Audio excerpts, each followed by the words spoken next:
Hi guys, my name is Christina and today I'm going to be showing you how I put in my crochet braids using expressions hair and a beader. The reason why I use a beader is because it is easier to push in the cornrows, and also it has less tug on your hair than I would imagine a latch hook does. So that's the reason why I use a beader, and it's just a normal one that you can just get from the beauty supply store for like £1. And also the expressions hair that I'm using is in jumbo braid, and it's just the normal expressions brand braiding your hair. And the colours I got it in is colour 8, it's like a light brown colour, and as a darker colour I got a colour 4. So I'm going to be using mostly colour 4, and then I'm going to be using the colour 8 as sort of a highlight. I bought 2 packs of colour 4 and 1 pack of colour 8, so this is all the colour 4 that I have left. So if I didn't use the colour 8, I would still be able to finish. You don't need to have a third pack. And so also the way I braided the hair was I have 13 or 12 braids going back to around this point all across, and then I have 7 bigger braids connecting them up and just going down. So it's like half and half, and then I have the rest of my hair that's left over is sewed back onto the bigger braid using a weaving thread and needle. So I'm going to show you how I do it. Let's get started.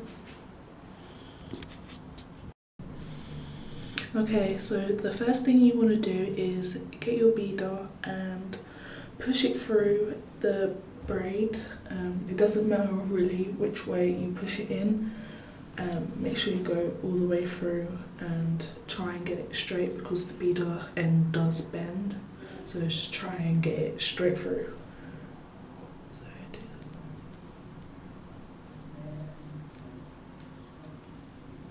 And then you have to pull it through, and then it ends up looking like this. It's through the braid, and then you get your hair that you want. I would recommend getting smaller pieces of hair the closer you get to the front, so I'm going to use a bigger piece for now, and then later on I will be using a smaller piece at the front.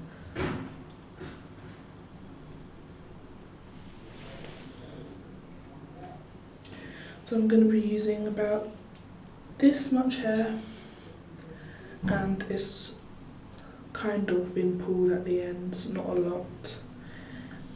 And so you have the hair,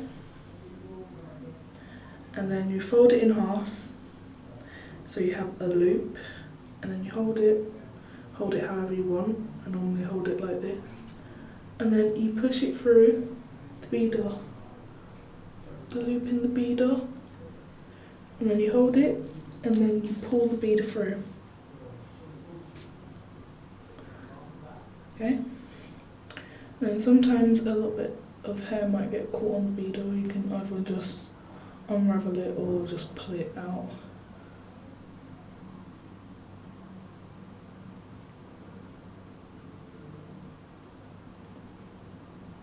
Okay? So then just tidy it up a bit.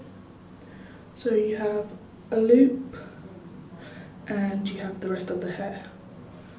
So then you're going to put the hair through the loop once, and then twist, put it through again, and then pull it, and then push it down as tight as you can to the braid, and then you're going to fold it in half.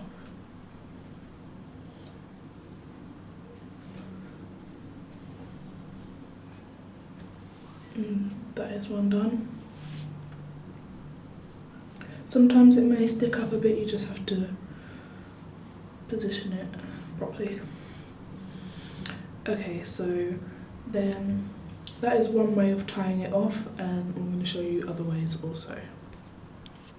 You can use this method that I just showed you, and it splits the hair in half, so you can sort of have more hair like around covering up the bottom braid.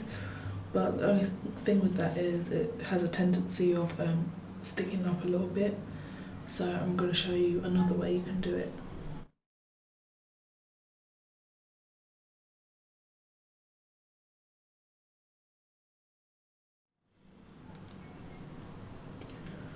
So I'm pushing it through again.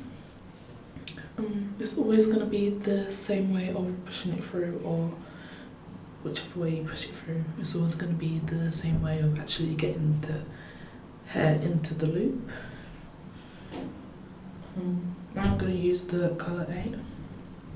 So I have the hair again, it's in half.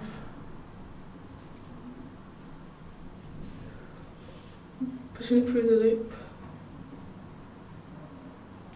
and pulling it through. Sometimes you might have to wiggle it a bit to get it through.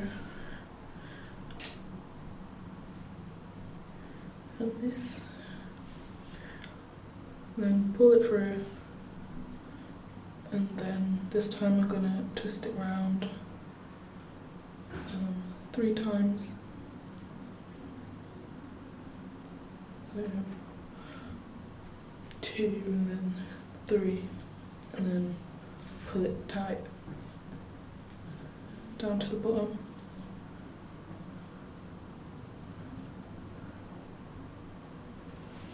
And I'm not going to tie it off. When you do it in extra time, it doesn't really need to be tied off, and this way it kind of looks neater and it goes down flatter. So as I get closer to the front, I use this method as well as taking out smaller pieces. Okay, so I'm going to carry on using the last method I showed you, and I'm going to be taking smaller and smaller pieces and also changing the colours. So as I just did a colour 8, I'm going to go back to 4, then 8, and then 4, and then 8, and then as I get to the front part I use a 4 because it's more closer to my natural hair colour.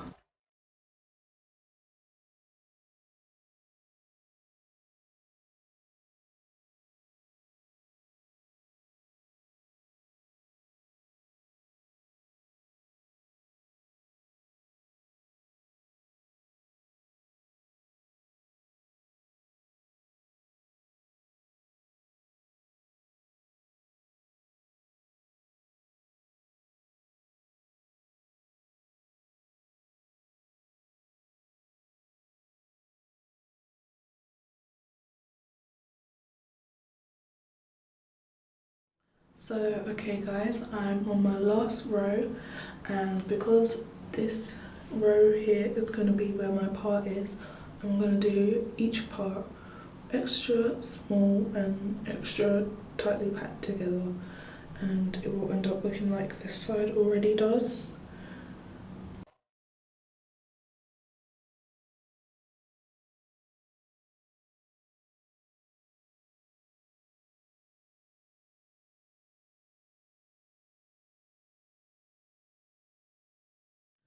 Okay guys, so this is the finished look of it, and this is like the side part. This is how the part looks. So if you do have a problem with how this looks, you can always wear a headband over it, or you could even leave out hair, but that kind of defies like the point of having a protective style. So whatever you like. And just to recap a couple of things, I use expression hair in jumbo braid in colours 4 and 8, 2 packs of 4 and 1 pack of 8. I didn't use all the hair, I still have a bit of this much 4 left, and almost a whole pack of 8 left. So if you really want to just have one colour, you can just buy 2 packs, because this is definitely enough, especially if you're folding it 3 times. If you're folding it in half, you probably use the entire 3 packs. Yeah, so this is how it looks. This is how the back looks. When you do a braid pattern like this, you have to, when you're styling it in the morning or whatever, you have to make sure that you place the hair, because otherwise there will be gaps where you can see what's going down, like what's going on down there. And yeah, this is it. I hope you enjoyed the video, and if you have any questions, make sure to comment or you can message me. And yeah, that's it. Make sure you check out part 2. So bye guys.